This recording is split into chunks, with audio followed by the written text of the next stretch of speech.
on a nos côtés forts, on a des côtés faibles. C'est pourquoi Dieu va dire, je vais te faire une aide semblable. Yes. Tu sais, pour aider un pilote, le copilote doit avoir les capacités requises de piloter un avion lorsque le pilote peut s'endormir ou peut être malade. Yes. On ne peut pas prendre une hôtesse de l'air pour dire que, comme elle aide aussi dans l'avion, qu'elle soit la copilote. Yes. Jamais. Yes. Une aide semblable, c'est quelqu'un qui a la capacité de faire les choses comme celui qu'il vient aider. Yes. Alléluia.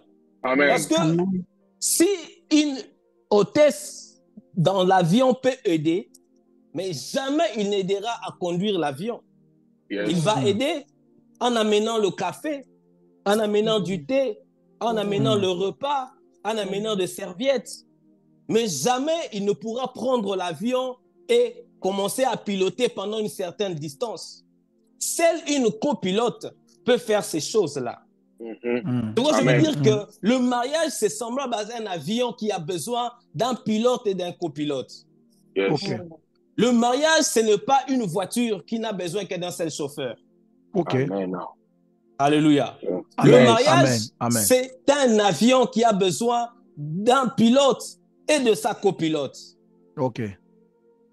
La copilote est la personne qui a les capacités de faire des choses de la même façon que le pilote lui-même.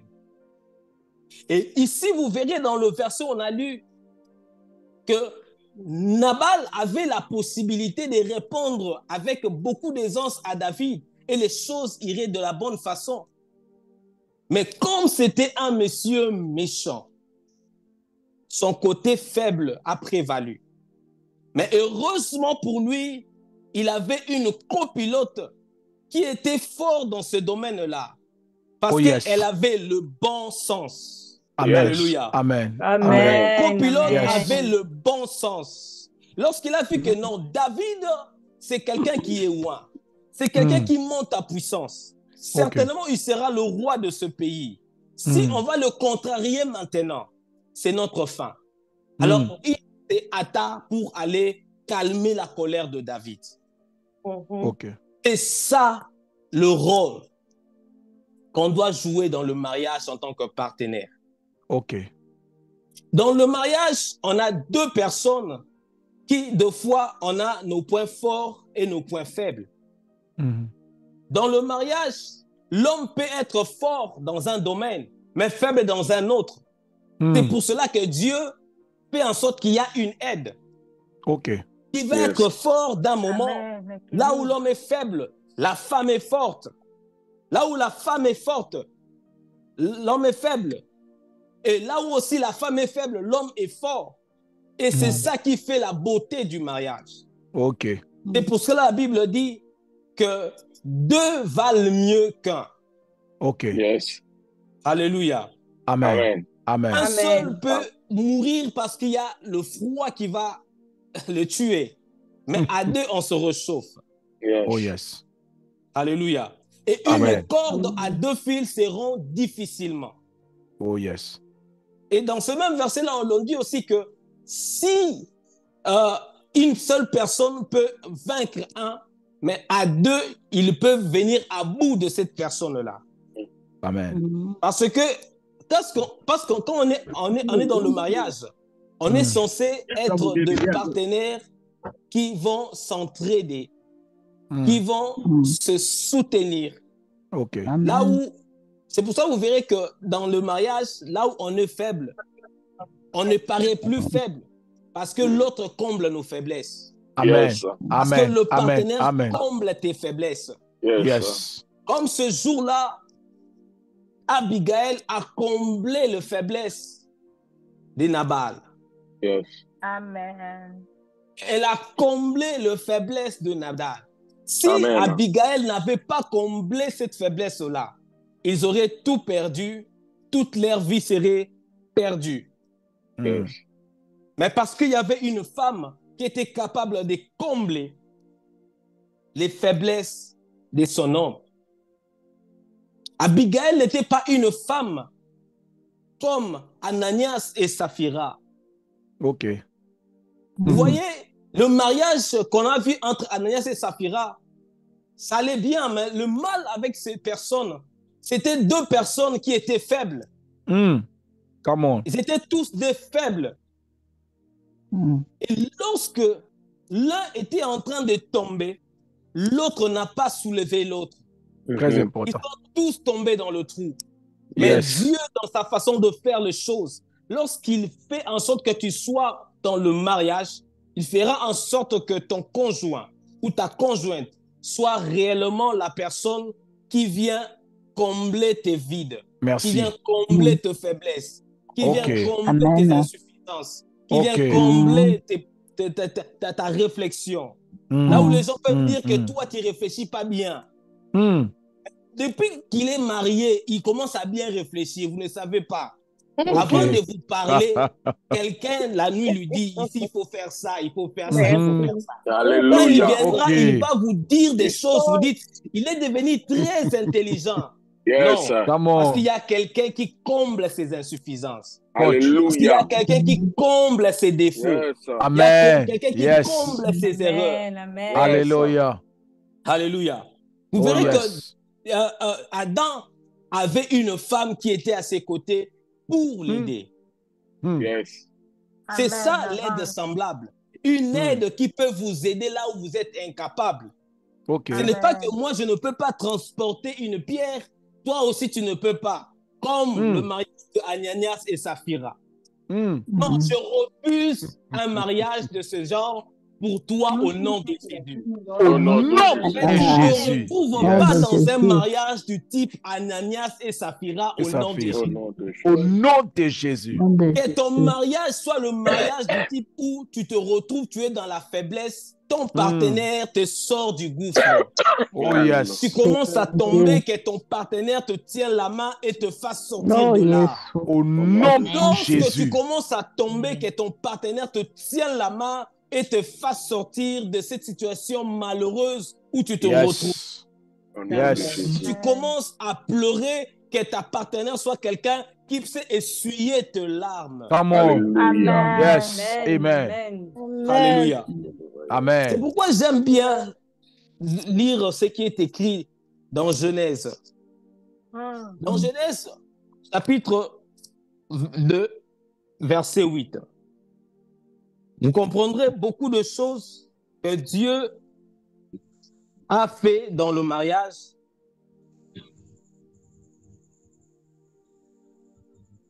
Parce que le mariage en soi, c'est un cadre qui nécessite la préparation, mais aussi c'est un cadre propice pour le travail. OK. Parce que lorsque Dieu crée Adam et Ève, il le place dans le jardin et puis il leur dit, c'est pour travailler et cultiver la terre. OK. Avant cela, Dieu n'a pas dit à Adam de cultiver, mais lorsqu'ils étaient à deux, il les demanda de cultiver la terre parce qu'il savait Adam cultiver seul, ce serait difficile, mais il ne veut que cultiver avec une aide. Yes. Quand il serait fatigué, l'aide pourrait l'aider à finir et à accomplir sa tâche convenablement. OK. Alléluia. Donc, Amen. dans le mariage, c'est les cadres propices pour le travail, car c'est ces cadres-là qui permettent à un couple d'avancer parce qu'ils vont s'entraider. Là où l'un sera dans l'incapacité, l'autre aidera à faire avancer le travail. Oh yes. L'autre aidera à faire avancer le projet. L'autre aidera à ce que les choses aillent de l'avant. C'est ça le mariage. Laissez-moi lire un peu ce verset-là et puis on va voir. Genèse chapitre 2, verset 8 à 9. Ici, la Bible dit, puis l'Éternel planta un jardin en Éden, du côté de l'Orient, et il mit l'homme qu'il y avait formé. Et l'Éternel Dieu fit pousser le sol. Ici, c'est l'introduction, comment Dieu, il fait la préparation avant de placer l'homme. Et quand on avance, on dit dans le verset 15e, ici, l'Éternel, Dieu prit l'homme et le plaça dans le jardin d'Éden pour cultiver et pour le garder. Et Dieu donna cet ordre à l'homme: tu ne mangeras pas l'arbre du jardin. Amen. Amen. Et Amen. l'Éternel Dieu, dans le verset 18, l'Éternel Dieu dit: il n'est pas bon que l'homme soit seul, et il lui fera une aide semblable à lui, qui va être là pour l'aider, qui va être là pour le booster, qui va être là pour le rendre meilleur. Alléluia. Parce que l'aide te rend meilleur. Si tu as une aide qui ne te rend pas meilleur, c'est que ce n'est pas l'aide appropriée. Alléluia. Alléluia. Si tu as une aide qui ne te rend pas meilleur, c'est que ce n'est pas l'aide appropriée.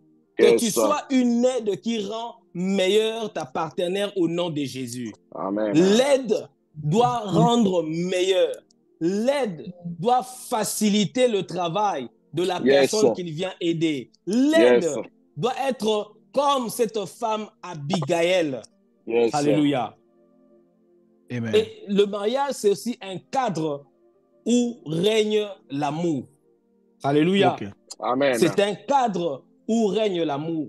C'est cet amour-là qui va faciliter en sorte que les points faibles de l'autre, que je puisse les combler sans pourtant commencer à le minimiser. Yes. C'est pourquoi vous verrez dans 1 Corinthiens 13, 7, la Bible dit que l'amour supporte tout. L'amour supporte tout. Yes. C'est seulement quelqu'un qui a de l'amour qui peut accepter de s'attacher à quelqu'un qui a de faiblesse. Ok. Amen. Alléluia. Parce que ceux-là qui viennent parce qu'ils ont seulement l'envie de se retrouver, ils ne viendront que par cupidité. Ils ne viendront pas par amour. Il sait que non, il est pasteur. Si je me marie à lui, j'aurai le privilège d'être appelé femme de pasteur. Tout ça, ça me fait du bien. Ou bien il est riche, alors j'aurai la possibilité de vivre dans l'opulence, dans l'aisance, avec de l'argent, avec tout ça. Mais ça, ce n'est pas ce qui nous importe. Parce que le vrai amour, c'est l'amour où on accepte le partenaire, quelles que soient ses faiblesses. Ok. Et l'amour fait en sorte que l'on ne puisse pas avoir honte l'un de l'autre. Vous verrez dans Genèse, la Bible dit, Dieu le créa tous nus et ils n'avaient point honte l'un de l'autre, malgré leur nudité. Donc, dans leur nudité, ça veut dire ils avaient la possibilité de voir les faiblesses de l'autre, mais on continue à rester attachés. Il avait la possibilité de voir clairement là où l'autre est en train de faillir, mais il continue à s'attacher parce qu'il savait que je peux l'aider à s'en sortir. Je peux l'aider à aller de l'avant. Je peux l'aider à progresser. Je peux l'aider à avancer. C'est pourquoi vous verrez que lorsque le diable vient mentir à la femme, la Bible dit l'homme n'était pas là. Et la femme va manger le fruit que Dieu leur avait interdit de manger. Alléluia. Mais lorsqu'il en mangea, mais ce que j'aime avec cette femme, il n'a pas seulement mangé son fruit et ne pas le rapporter à son mari. Alléluia. Parce qu'il y a aussi des femmes, ils se retrouvent, mais ils cachent tout. Si Ève était ce genre de femme, je ne sais pas ce que serait l'humanité aujourd'hui. Si Ève avait mangé le fruit seule, sans venir dire à son mari, vas-y, j'ai mangé, toi aussi prends et mange. Je ne sais pas ce que serait l'humanité en ce jour. C'est vrai que Ève a péché parce qu'il a été séduit par le serpent. Mais Adam a mangé le fruit par amour à sa femme. Ok. Yes. Alléluia. Amen. J'ai compris que Adam a accepté de manger le fruit. C'est parce qu'il avait la révélation du plan de la rédemption. Ok. Parce que Adam savait que dans moi, il n'y a qu'une côte qui a fait Ève. Ici, Ève a péché. Ève a mangé le fruit que Dieu nous avait interdit.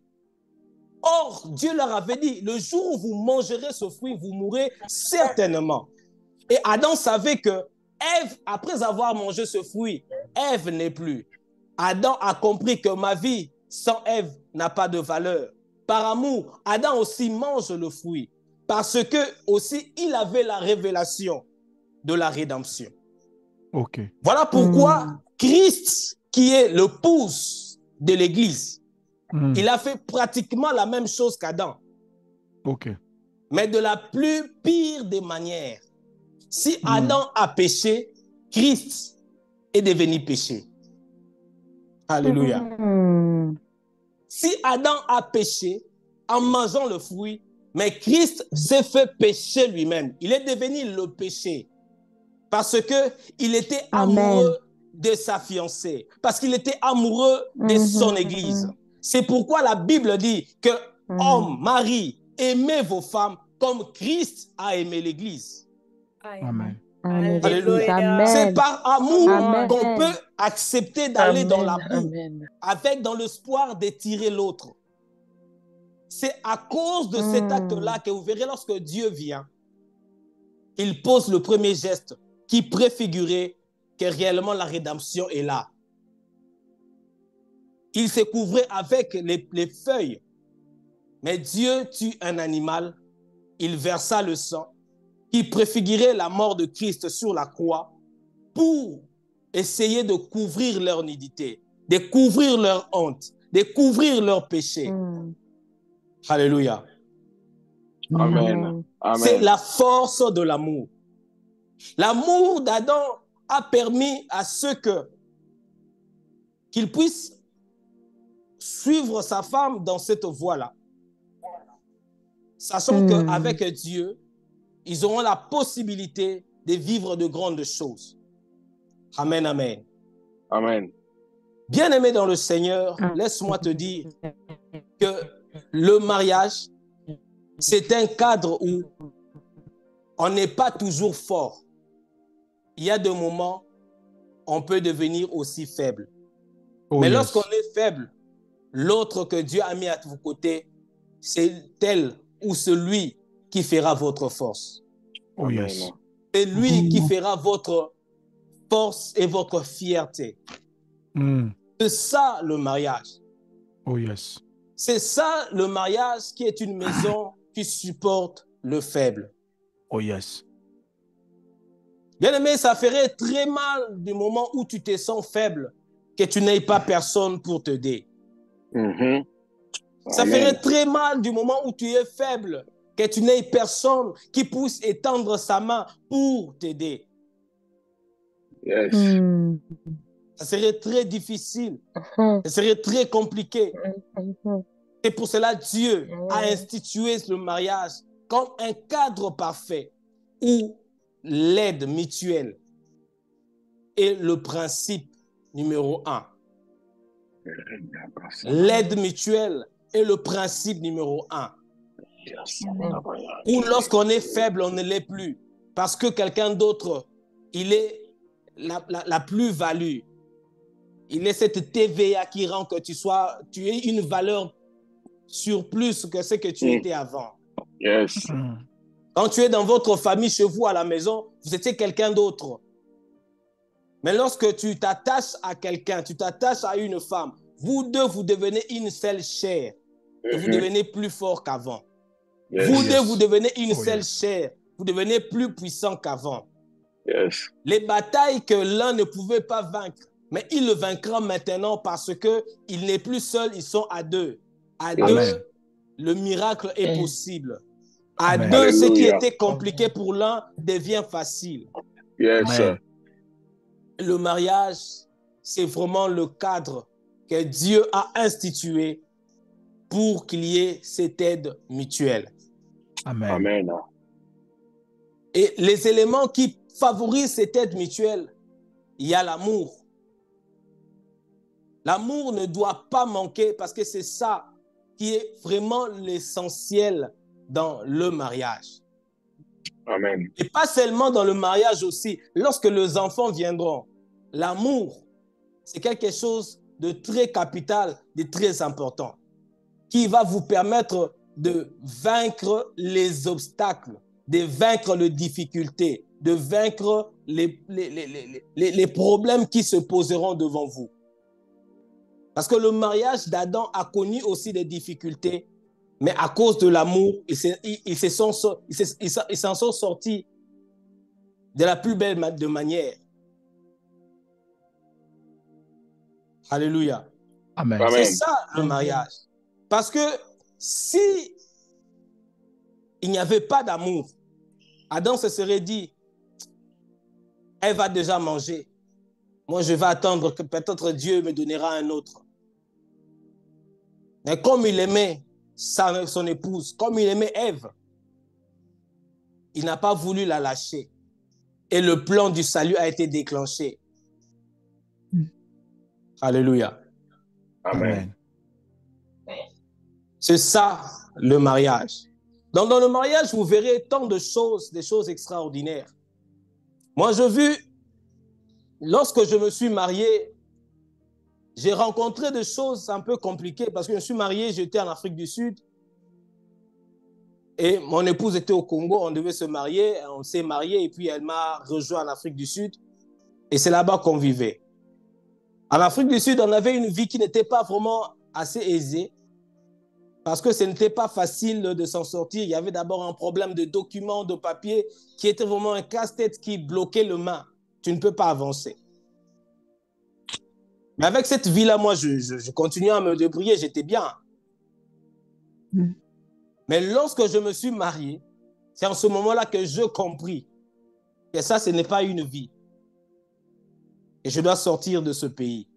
Yes. Alléluia. C'est là que je me suis décidé de quitter l'Afrique du Sud pour aller au Lesotho. Mais une décision que je n'aurais jamais prise si j'étais seul. Une décision que je n'aurais jamais prise s'il n'y avait pas quelqu'un pour me soutenir dans cet élan-là. Amen. Alléluia. Parce qu'en fait, on se retrouvait déjà, ce n'était pas l'essentiel. On essayait de se retrouver un peu. Mais c'est parce qu'il y a quelqu'un qui a dit non, ça, ce n'est pas une vie. Il ne faut pas rester ici pour attendre une vie ici. Si Dieu veut qu'on soit ici en Afrique du Sud, il nous retournera ici. Mais allons chercher ailleurs. Et nous sommes allés au Lesotho et là, Dieu a ouvert les portes. Et les portes se sont ouvertes d'une manière extraordinaire. Et arrivé là-bas, on a vécu, c'était des bons moments qu'on a passés. Et il y a aussi un moment où les choses se sont encore compliquées. Tout se fermait. Après la Covid, ils ont commencé à vouloir expulser les étrangers. Et c'est là qu'on a compris que ici, c'était la fin de notre séjour dans ce pays.